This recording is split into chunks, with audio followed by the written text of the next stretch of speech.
Ancora un rinvio dal vertice sul nuovo ospedale di Padova. Il Comune non intende cedere gratuitamente alla Regione i terreni di Padova Est. Zaia paventa l'esproprio. Con l'università l'amministrazione comunale sostiene il doppio polo sanitario, mantenendo un presidio nell'attuale sede di via Giustiniani e il Policlinico Universitario di Ricerca a Padova Est. Curzio Pettenò. Dal vertice in regione l'indicazione come area più titolata per il nuovo ospedale patavino, tempi di realizzazione tra i 10 e i 12 anni, resta Padova Est. Terreni in gran parte di proprietà del Comune, che l'attuale amministrazione non intende cedere gratis alla regione, come promesso dal precedente sindaco Bitonci.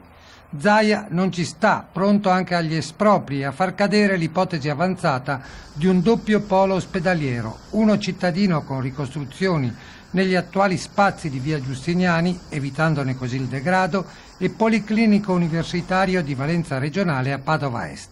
Un piano che costa qualche miliardo, lo stiamo vanificando per 10-15 milioni. Mi preoccupa, vuol dire che c'è qualcosa, è un'influenza politica, non è più una decisione sotto l'aspetto sanitario, è una decisione politica che io non posso apprezzare. È vero che la gratuità pesa poco nel complesso dei conti, però era la situazione per uscire dall'impasse che c'era. Se torna fuori che il fatto dell'aspetto dell'area non gratuita, è ovvio che si torna al polo unico. Nessuna prova di forza, dice Zaia. Attendiamo che il Comune valuti le opzioni, poi ci reincontreremo. E il sindaco Giordani la vicenda la porterà in Consiglio Comunale. La travagliata telenovela continua.